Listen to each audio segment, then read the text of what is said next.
You are an award-winning interior designer. Your trajectory for your career has been quite incredible. I've always been a creative at heart. The fact that it took me from interior designer into various different things. I feel like you have created your own lane. Alena and I met as Miami Dolphins Cheerleaders, and we created an amazing friendship. Sisterhood is really the only word that describes that to its core. We're cheerleaders on the field, but we are cheerleaders in life beyond that. Talk to me about the version of yourself that was a Miami Dolphins cheerleader to the woman that you are today. Confidence builds with each level. Enjoying the building of that confidence is just a natural part of who we are as people. There's a progression that follows that's special, and I appreciate every step of that way. Alena, thank you so much for being here. You are an award-winning interior designer, TV host. You are a spokesperson for so many brands. Your trajectory for your career has been quite incredible. Talk to us where it all began. Thank you. For me, I've always been a creative at heart. So design and art was at the core of everything I wanted to do. So the fact that it took me from interior designer into various different things that kind of bridged off of that being the core of what I do every day has been exciting for me. And I think something that anyone in a creative field, we have these opportunities to do these days. It's incredible because seeing your career and the evolution, I honestly feel it's a dream, right? Because when you look at an interior decorator, obviously such a beautiful career, but you have literally created different verticals of opportunity and you're on television, but not just teaching and educating. I feel like you have created your own lane. And that is pretty incredible. I mean, especially you being so young. I mean, we started this journey. I love that you said so young. I love that. Yes, we are so young, darling. Yes. Do you realize all the things that you've done have been pretty incredible? Well, thank you, and likewise. Oh. By the way, to me, I'm grateful for all of what I've gotten to accomplish thus far, and I'm, still keeping it going. But to me, as grateful as I am, there are things that I've wanted to do, and it just feels like part of the journey. So I don't look at it in a different way other than I'm so happy to have had those experiences, and I just love to see where it leads. I think that's the beauty of it. Kind of is like when there's the root of your career. Me, it's interior design. It could be anything, right?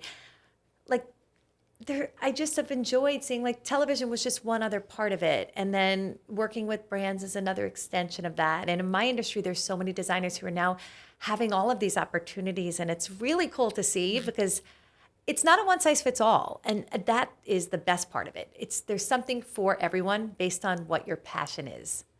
And one thing that I really love seeing the evolution of your career is seeing the confidence that you carry. And I know how challenging it could be. And I'm going to put a little pin on that because I want to rewind and just say, Alena and I met as Miami Dolphins Cheerleaders. Yes. A long time ago. And we met on the sidelines and we created an amazing friendship. And what's just really awesome about that sisterhood is the fact that you remained friends with your cheerleader friends. Yes. It's when you said it, sisterhood is really, I feel like the only word that describes that to its core, because that is what it is. I mean, such a beautiful thing. Just this past year, we had our alumni reunion weekend. Yeah, that was so fun. When you see all of these women from every decade that spanned since the team was in existence, right? It's beautiful to see the friendships on how they sustain the way. We're cheerleaders on the field, but we are cheerleaders in life beyond that for our former teammates, for everyone around us. And it's that uplifting is really cool. And I think the support of the women as, we're done with that. And then as you move on to the next phases in your life, it's still great to see those group chats where everyone's supporting someone or being there or supporting an event or just checking in on something. It's special. It really is. It definitely is special. And I think I've always knew that it was special, but I think as the years have gone on and the fact that we get to go to each other's opening events, kids' birthdays, the fact that you're still surrounded by sisters, it's awesome. I mean, and we're always trying to hang out. Obviously now I'm interviewing you and I love it. and we get to see you on TV. It's pretty amazing. And I'm going to go back to the confidence part. Talk to me about the version of yourself that was a Miami Dolphins cheerleader back then to the woman that you are today? So I feel like it's such an evolution, right? But to get out there like we did in front of an entire stadium full of people and, just do your best and dance big and do it with a smile and all of that. Yes, full face, full hair, All and the hair and makeup, makeup, yes. right? And it's so, to me so much fun. Those were such amazing times that I loved and cherish. And I think your confidence builds in time, and that's just with life, like even in your career. So from there to Were you then always incredibly confident? not, I know, I would say no. I mean, Right. I'm going to go with not at all, right? Because when I first started even in dance, like I actually started, I was a baton twirler before I actually did dance for many years when I was a kid. So like I made it to my college dance team at the University of Miami, but I wasn't like a trained dancer. I just made the team because performance was something I loved. I didn't was know on- you were, but I think I knew that for some reason. I think you mentioned it. And we're but talking way back I know. when. Yes. We're unveiling the chives. Yes, we're going way back. But like to me, all of that was like just the confidence builds with each level, right? So I made my high school dance team, then my college dance team, then Dolphins Cheerleader. So with everything, parallel that to your career, with every level that you build, the confidence grows. And I feel like that's a special part. It's a journey. And I think enjoying the building of that confidence is just a natural part of who we are as people. And like there's a progression that follows that's special. And I appreciate every step of that way. And let's talk about the discipline with the Miami Dolphins. It's so interesting because I would say the discipline with the Miami Dolphins really set me on a direction that I kept that discipline with every job that I went to. And it was a very formidable experience for me with the Dolphins.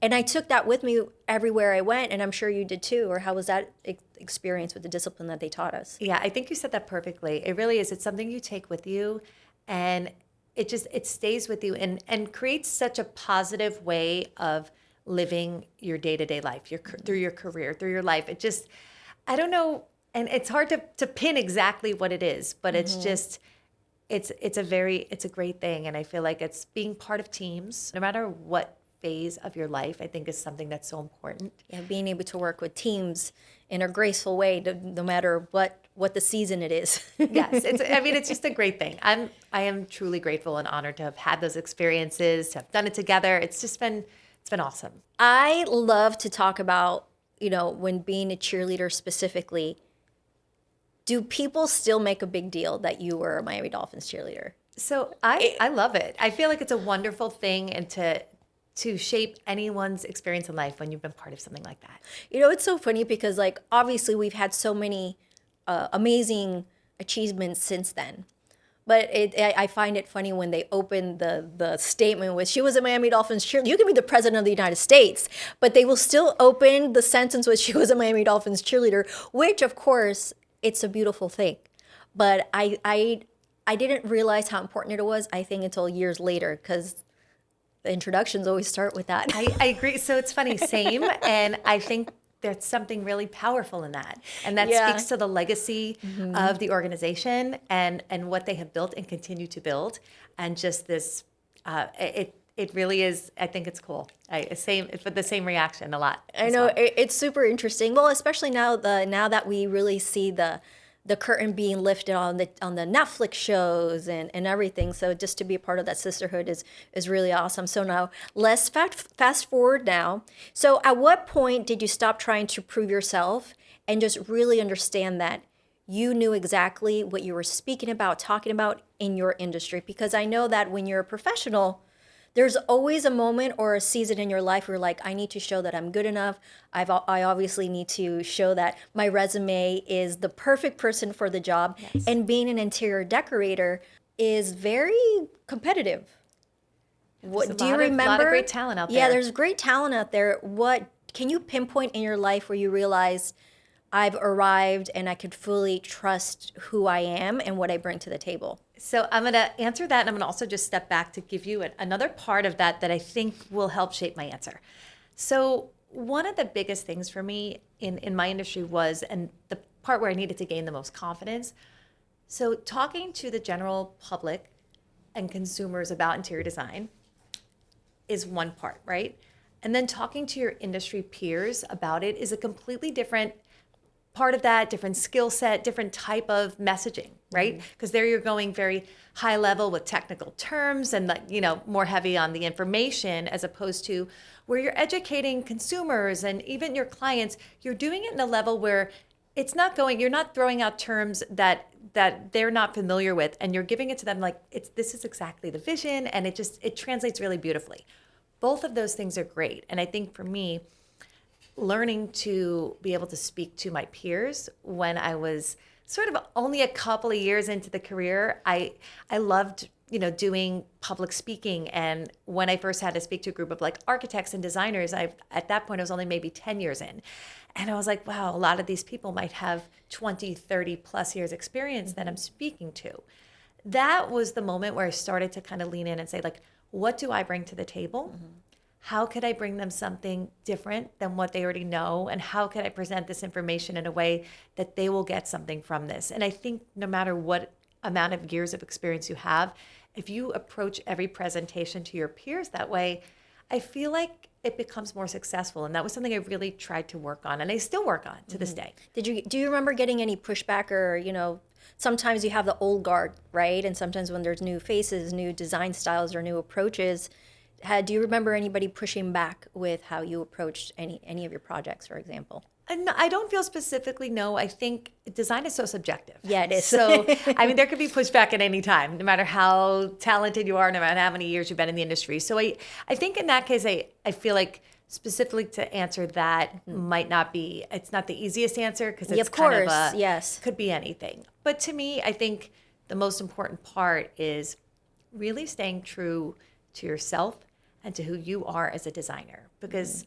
there's so many different types of designers out there, different styles, different, genres of design that they love doing best. And I think there's room for everyone. And I think that finding your own lane is where we all excel most, not trying to be anything else. I love that you touched on that. So knowing that you are a TV host, right? And knowing that in this industry, you have to carry so much grace, and there's an aspect of performance, but there's an aspect of trying to be authentic.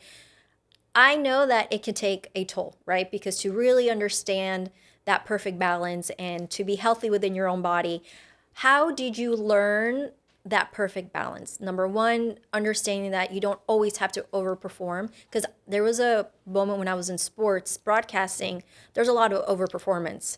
And I think I was trying to compensate for a lot of, I think, insecurities or just, where I was in my life. But how are you able to hold up space and understand where performing belongs and where it does not?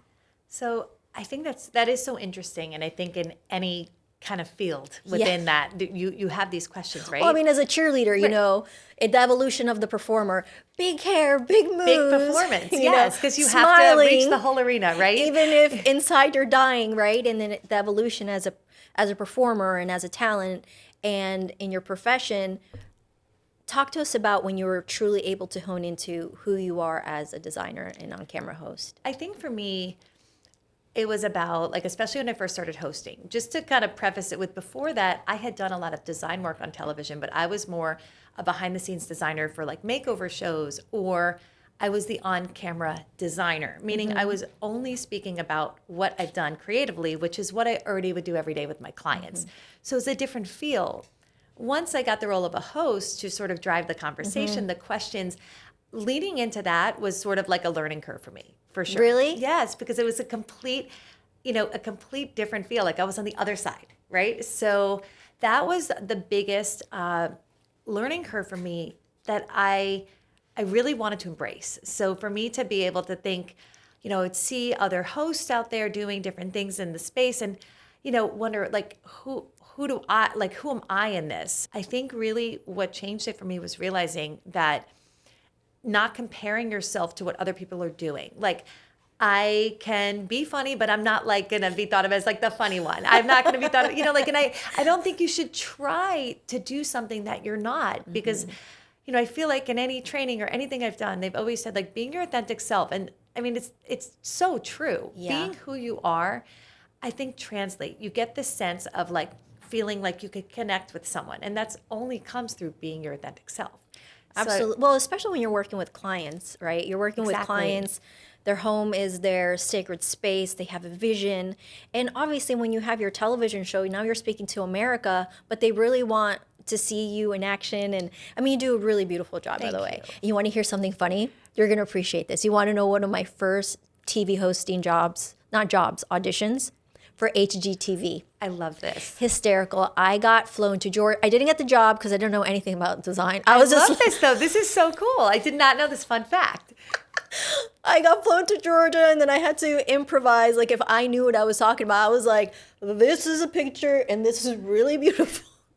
No, I love it. I was like 18, 19. But what a cool fun fact and opportunity. And you're an Exactly. amazing host. So I feel like you could have done that too. Thank you, darling. I didn't get the job because it wasn't my forte, but I know what you've been through.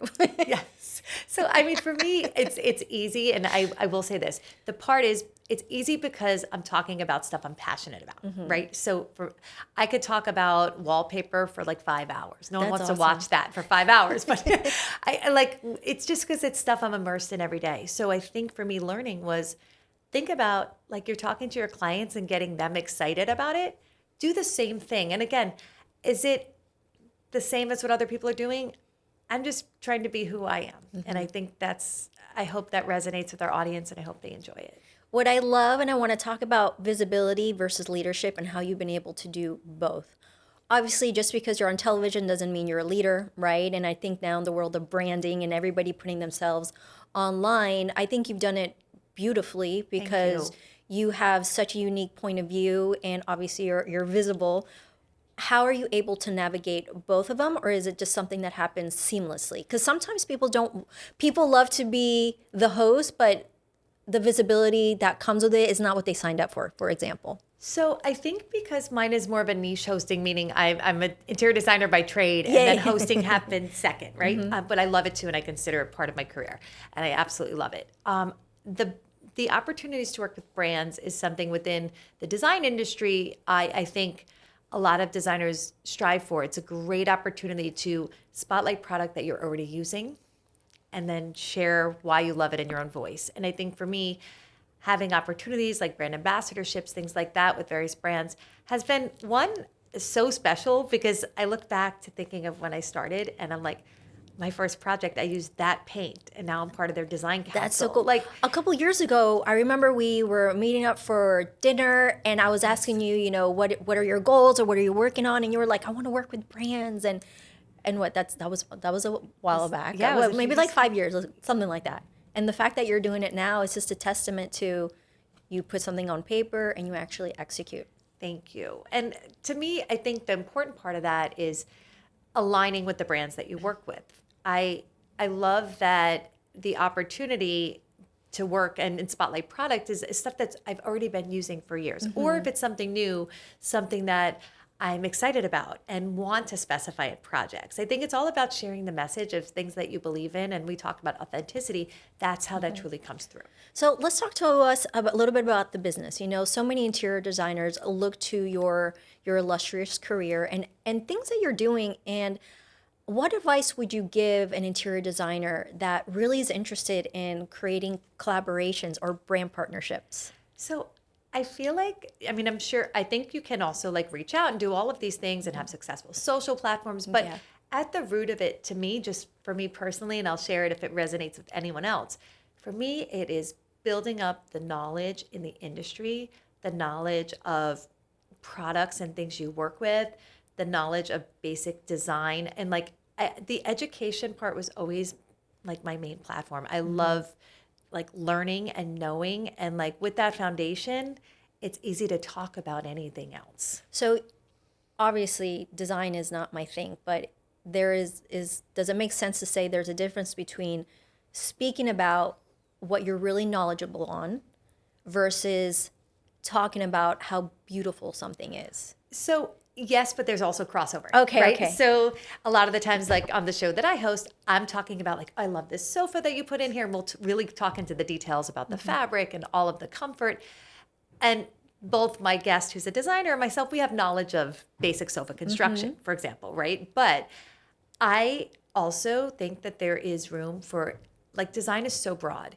And if somebody who maybe doesn't have the knowledge but wants to showcase great things, that's cool too. So like I don't sit here and say, don't, you can't speak if you don't have the knowledge. But for me personally, what helped me gain additional opportunities to write a column, to host television, to do these things in my lane was to just have knowledge at the base of what I did, because I love educating and talking about design. I love that you talked about that, because I work with clients to be able to create their brand, their authority, and to really create their blueprint in their brand.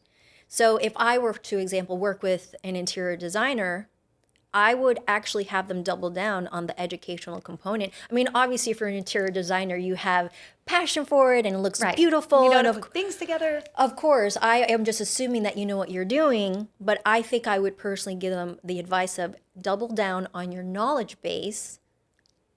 And I think that would really like have them do that. Like talk about the educational component, know that you are the person to go to, that you are not only have a beautiful, palette, a beautiful taste, but really educate your consumer. This episode is brought to you by HBU Media, creative and marketing agency, helping brands scale to their grandest desires. If you want more information, go to hbumediastudio.com. It's been something I was passionate about always. And, you think about finding your niche within the industry, and I love working on the educational side too. Like I work with industry trade shows, and I've worked with Coverings as a spokesperson for years, which is the largest tile and stone trade show. So like in that role, a lot of what I get to do is to share the latest in tile trends to architects and designers. It's so like cool. And that's obviously very niche. Obviously, somebody, I'm not, I love interior design, but that's very niche. Talk to us specifically about that world, tile and stone, that we may not be privy to, and why it could be such a big deal being an interior designer. Yeah, I feel like niches to me are cool. And I think within each industry, you always see the things that I like to specialize in certain things. But of course, all equals one whole beautiful design, right? Tile and stone has been one of my niches. Kitchen and bath would be the other. And that's where I started. I started out designing kitchens and baths specifically before I designed other rooms in the home. So those are big parts of all of them. Yeah. So it's like really learning those products. I love to be able to like identify a certain stone or like know, these are things, by the way, that stay in a home some of the longest, right? So you're putting in countertops, they're going to last really long. You're putting in a tile floor. That's going to be one of the things that outlast maybe some of the furnishings, right? So knowing what's going to hold up, knowing what's a good choice, knowing what's a good investment, and then of course what the trends are too. What's stuff that might be timeless, right? Or more timeless than say something too trendy. Learning these things, like I always, knowledge is power in anything. And I feel like I love learning, and that's why trade shows are important to me. It's just about really because when I look at you, I say you are incredibly knowledgeable, meaning like your brand, for example, because you really double down on the educational component. And I think that honestly one of the reasons you're hired to be the host, because you're so knowledgeable. So talk to me about your brand and how you have been able to approach it. And was it on purpose, right? Because sometimes, somebody's career and brand kind of just unfolds naturally and they're like, it just works. But have you been very purposeful with what goes online and your blueprint, for example? So I feel like it's interesting, because when I started, and we touched on this earlier about like, when did you feel like the confidence shift, right? Yes. I think I'm always striving to gain more and more confidence. I think that's something all the time, right? But when I first started and didn't have a lot of years of experience, I saw education as the key to opening doors to getting me more projects. The company I first started working with, Expo Design Center, I was like, if I get certified, then maybe I can get some more, difficult kitchen and bath projects, bigger projects, because I have this know-how. So I believe in like educating, getting certified, learning, because I felt where I was at my career at that time, it would help open more doors to more work. And I leaned into that throughout. And I think that to me was like a big part of it, was sort of making sure that even when I was newer in the industry, that I still had something, behind me. I had a certification, which is really important at any point in your career, to be honest.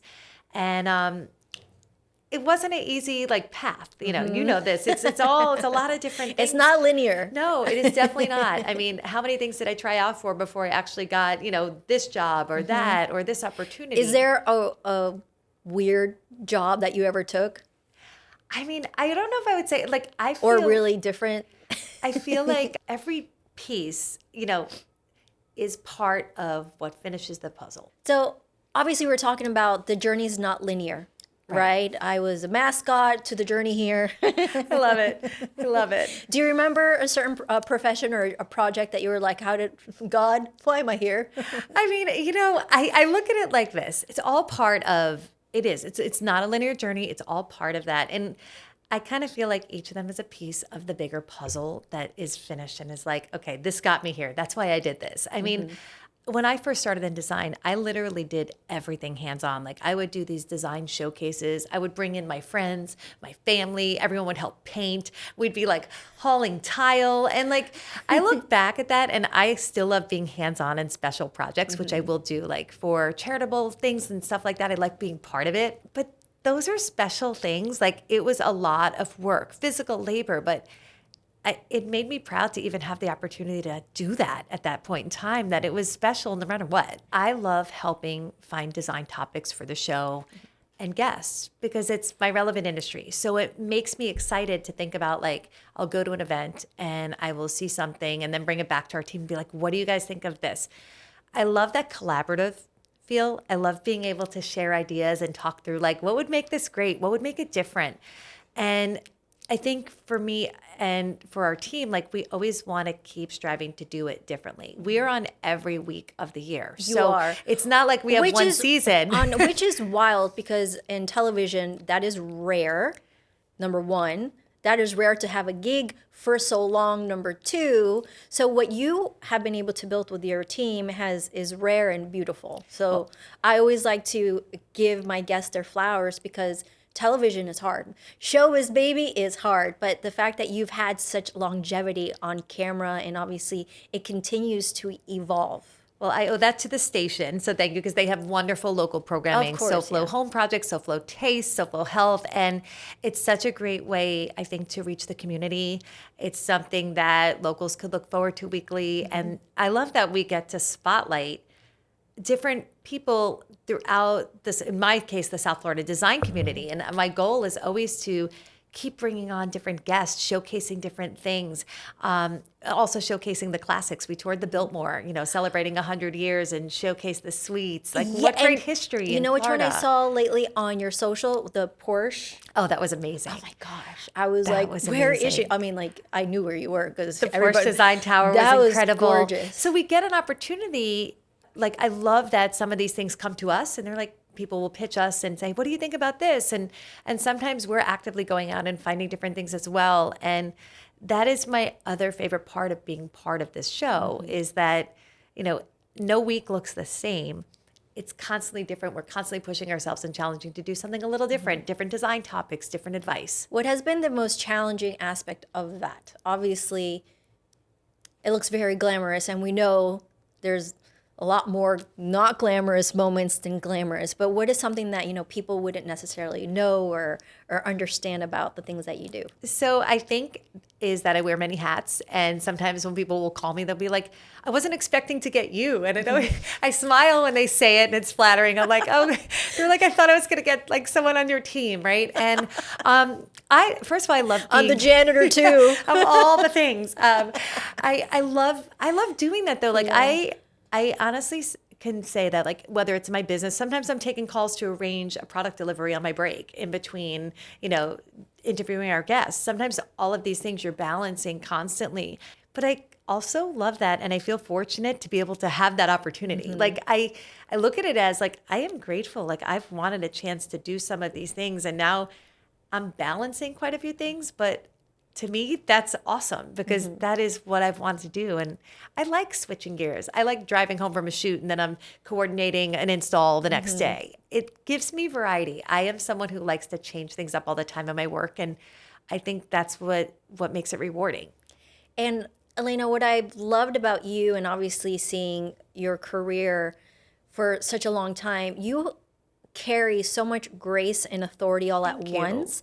And that's what, for me, modern leadership is all about. Because right now, obviously, with social media and branding, we're seeing all the things, and there's a lot of young, impressionable girls, right? And I just think you have been able to embody such a beautiful essence of what true leadership is, right? So I want to ask you you. specifically, what is modern leadership to you? Well, thank you. And likewise, I mean, honestly, I will say we go back to it. A lot of, I feel like that balancing starts when you are part of a cheer team, a dance team, that sort of thing. It's something about the It's way your you- formation. Yes, it's training. Yes. So I think it, roots there, right? And then once you get into the next phase of your career, whatever you're doing in your respective careers, to me, I think modern leadership has a lot of different things, and I think it's different for everyone, right?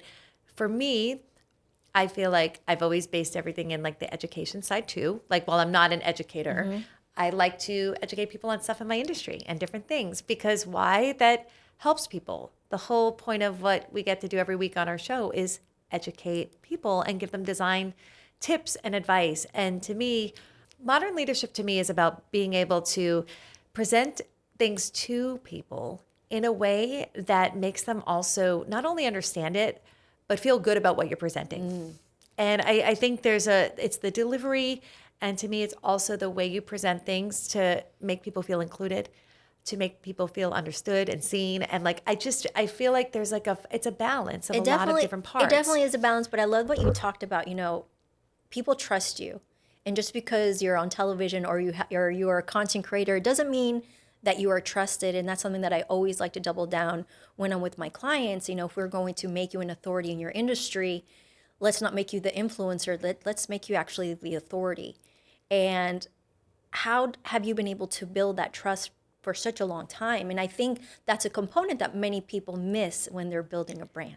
So I think I'm going to say being in the trenches, like literally like doing that stuff, doing that work, right? So I feel like, being able to speak to a lot of design stuff is because most designers, we've been through that, right? So we could talk to someone about a renovation pretty easily because we've seen all the good, the bad, and the ugly, what goes wrong in construction sometimes, and all the great things too. And I think being able to like kind of be involved in all different facets of the journey in design, home design and construction is part of telling the story, right? And I'm not saying that you can't tell the story from a different view because I do firmly believe there's room for everyone to tell their viewpoint. Design is so subjective, right? So we each have a different angle. For me, like I said, always rooted in education. It comes back to I want to learn and then I want to share it with other people in a way that they find it to be fun and engaging and make them feel excited about like all of the products that we're selling as designers. I mean,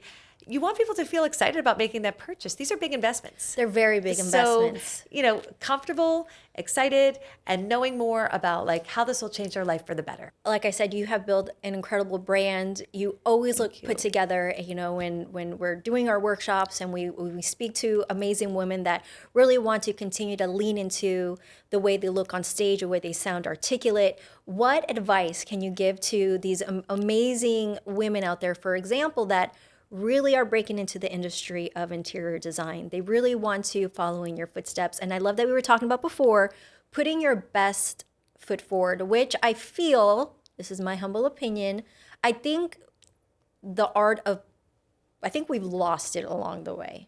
When I say we, I'm talking about social media says, be who you are. It's okay to look like a ragamuffin, I feel like there's a lot more permission to be really relaxed in a lot of environments.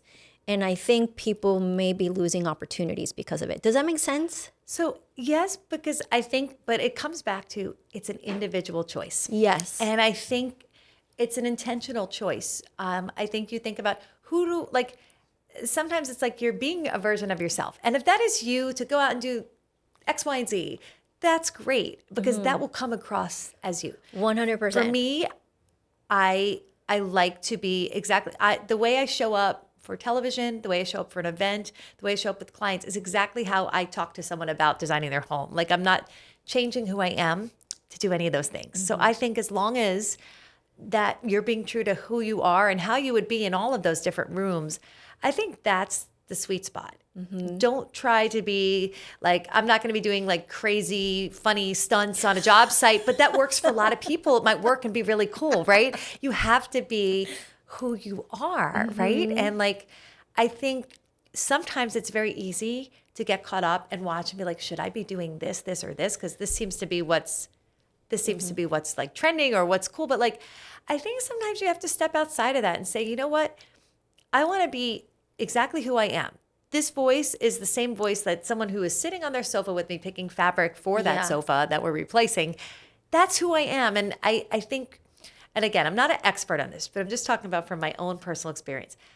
I feel like people will relate to, that will resonate with some people. And that's who my audience is, the people who that resonates with. I love that you touched on that specifically. It's funny because when I was even thinking about doing a podcast, I've been wanting to do this for years. So the fact that we're here, so glad you did it. It's a miracle, right? And I was just looking at obviously the trends, and I always like to be 5 steps ahead of really what's going on. And I kept on seeing, and these are amazing women, even famous people. They were just so relaxed during a podcast. And we have the relaxed host where they don't have shoes or socks. I mean, I'm old school. I'm in my 40s. Same. Right? So if my mom saw me without any socks on a podcast, my mom would faint. But it comes back to it is that is who, like, that's authentic to you. Yes, right? 100%. And same, like that, my vibe is different. But by the way, like, so when I'm, and we see like call her daddy, sweats, and it's her thing. And obviously she has the empire. I love seeing the gamut of what's out there and these amazing that's the best hosts. Part. Yeah. If everyone showed up for a podcast the same way, we'd be watching the same thing. So like, I think there's beauty in that. That's what I love about it's much like design, like very subjective. Everyone just be yourself. And I think your audience, like whatever that audience is, will resonate with whatever they like and see. So to me, like I will dress up when I'm doing design forward things or a podcast or hosting television.